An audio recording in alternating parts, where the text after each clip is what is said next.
In this video, I will show you how to change city on ClassPass. Open the app, or in my case, the website.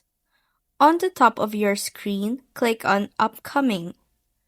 Then click on Discover your next experience. At the top, you will see your current city. Here I have Sampaloc in the search bar. Just click that and type in your new city. Let's go with Quezon City, Metro Manila, Philippines. Then hit Enter. Adjust the filters, such as the date, to find and book classes. You will then see a list of classes around the city you entered. Once you've updated it, all your future recommendations will be based on this new location. And that's how to change city on ClassPass.